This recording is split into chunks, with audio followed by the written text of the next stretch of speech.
pada intinya adalah sesuatu yang dapat mempermudah bagi kehidupan manusia.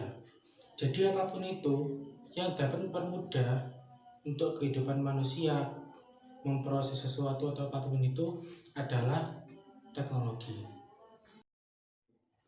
Seiring dengan berjalannya waktu, teknologi terus mengalami perubahan. Perubahan ini tentu didasari akan kebutuhan manusia yang terus berubah. Di sini saya akan menjelaskan tentang perkembangan teknologi dari awal sampai hari ini. Yang pertama adalah teknologi zaman prasejarah. Mungkin kita sering mendengar cerita tentang penemuan api pada zaman ini. Akan tetapi, api bukanlah penemuan pertama manusia pada zaman ini, melainkan alat-alat yang terbuat dari batu. Jika kita bandingkan dengan kehidupan manusia pada zaman ini, batu sama halnya dengan gadget yang sering dibawa kemana-mana. Yang selanjutnya adalah teknologi zaman kuno. Pada zaman ini, rentan waktunya cukup lama, termasuk zaman para nabi, peradaban kuno, dan lain sebagainya. Setelah zaman sebelumnya berlalu di abad ke-15, teknologi cenderung ke seni dan dipelopori oleh orang Eropa. Di abad selanjutnya, mesin-mesin yang difungsikan untuk produksi sudah mulai diciptakan. Dan di abad ke-20 sampai sekarang, perkembangan teknologi sudah sampai di kecerdasan buatan AI atau Artificial Intelligence yang sudah sering kita jumpai juga di ponsel pintar seperti sistem operasi Android, sistem operasi Harmony US Huawei, serta lainnya. Fungsi teknologi. Adapun fungsi teknologi yang pertama yaitu mempermudah komunikasi. Yang kedua, mempermudah pekerjaan. Yang ketiga, mempersingkat waktu, biaya, dan tenaga. Yang keempat, dapat membantu manusia dalam meningkatkan dan memanfaatkan sumber yang baru untuk kehidupan selanjutnya. Adapun manfaat teknologi dalam pembelajaran, diantaranya yang pertama, menambah informasi.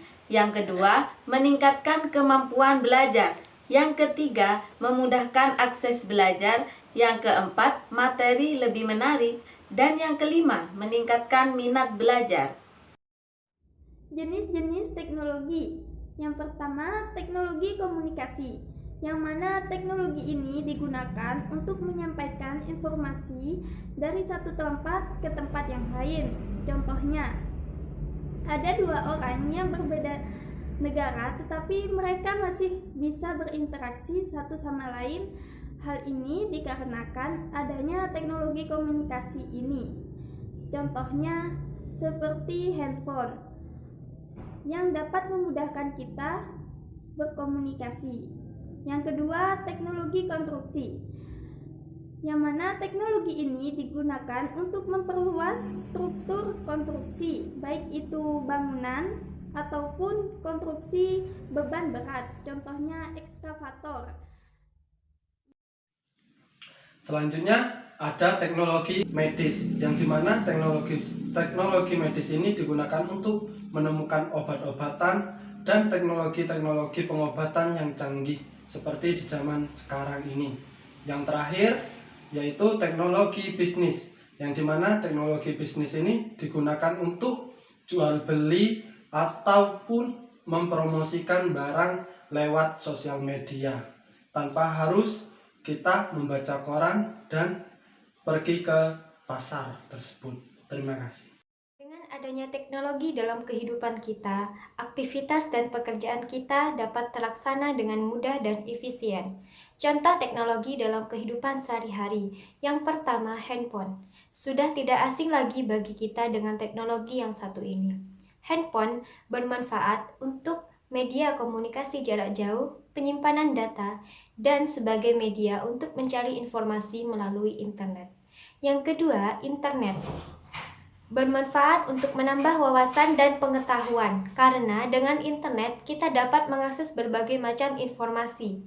Yang ketiga, komputer dan laptop bermanfaat untuk mengolah data, mencetak dokumen, dan mengirim file. Yang keempat, jam tangan berfungsi untuk penunjuk waktu yang efisien yang dapat dibawa kemana-mana dan juga sebagai aksesoris. Yang kelima, mesin cuci bermanfaat untuk kita dalam mencuci baju karena kita tidak perlu repot mengucek dan membilasnya. dan juga dapat menghemat waktu kita. Dampak perkembangan teknologi bagi kehidupan manusia ada dua. Yang pertama dampak positif dan yang kedua dampak negatif. Dampak positif perkembangan teknologi bagi manusia yang pertama mempercepat arus informasi. Pada zaman sekarang, informasi disebar melalui sosial media seperti WA, Instagram, Facebook, dan juga lain sebagainya. Sedangkan pada zaman dahulu, informasi disebar melalui media cetak seperti majalah, koran, pamflet, dan lain sebagainya. Yang kedua, mempermudah pekerjaan. Dengan adanya perkembangan ilmu teknologi yang sangat pesat, apalagi sekarang memasuki era 4.0, di mana sudah banyak tenaga manusia yang digantikan oleh mesin. Dengan digantikannya tenaga manusia oleh mesin ini dapat mempermudah pekerjaan. Pabrik-pabrik sudah banyak yang menggunakan tenaga mesin untuk menggantikan tenaga manusia. Hal ini dilakukan agar kualitas produk yang dihasilkan menjadi lebih baik dan harga yang dikeluarkan menjadi lebih murah. Yang ketiga, belajar menjadi lebih mudah.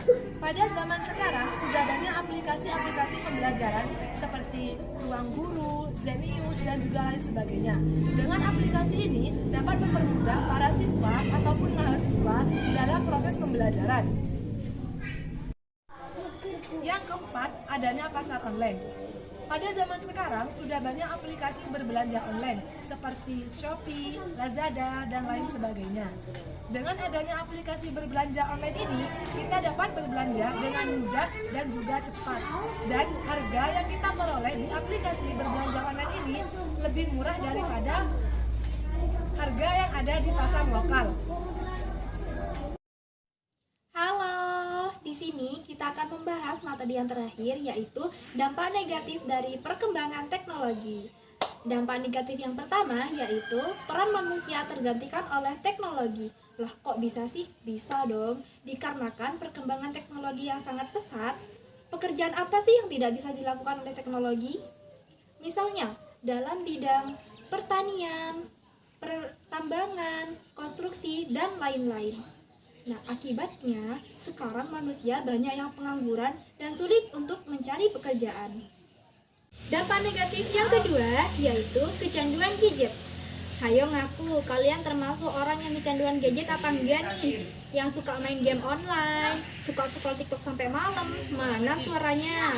Oke, apa sih penyebab kecanduan gadget ini? Hal ini biasanya disebabkan oleh kurangnya kesibukan atau sering biasa disebut dengan gabut. Kemudian, mereka mulai mengisi waktu kosongnya dengan bermain gadget dan akhirnya mulai kecanduan. Kecanduan gadget ini memiliki beberapa efek samping yang sering dialami oleh beberapa manusia, seperti gangguan penglihatan, gangguan pendengaran, sulit fokus untuk belajar, dan pastinya kekurangan waktu untuk istirahat atau tidur yang menyebabkan tubuh menjadi tidak sehat. Ngeri kan? Makanya dari sekarang yuk dibatasi penggunaan gadgetnya ya, apalagi untuk anak di bawah umur. Dampak negatif yang ketiga yaitu menurunnya sosialisasi antar manusia. Nah, dampak negatif yang ketiga ini masih berkaitan dengan dampak negatif yang kedua tadi, di mana anak zaman sekarang kurang berinteraksi secara langsung dikarenakan mereka suka bermain gadget daripada bermain dengan teman sebayanya. Sangat berbeda dengan zaman dulu. Kurangnya bersosialisasi ini berakibat tumbuhnya sikap individualisme, sulit terbentuknya kepribadian seseorang, serta potensi yang dimiliki kurang terbentuk dengan baik, sehingga tidak menjadi satu kepribadian yang utuh dan anggota masyarakat yang baik. Sebenarnya masih banyak lagi dampak negatif yang lainnya, tapi semoga kita bisa terhindar dari dampak negatif yang saya sebutkan tadi dengan cara menggunakan teknologi sesuai kebutuhan. Oke? Sekian video mengenai sejarah perkembangan teknologi dari kelompok 4 Prodi Ekonomi 2019B. Semoga bisa bermanfaat bagi teman-teman semua ya. Jika ada kekurangan atau kesalahan, mohon maaf sebesar-besarnya. Jangan lupa untuk subscribe, comment, dan like.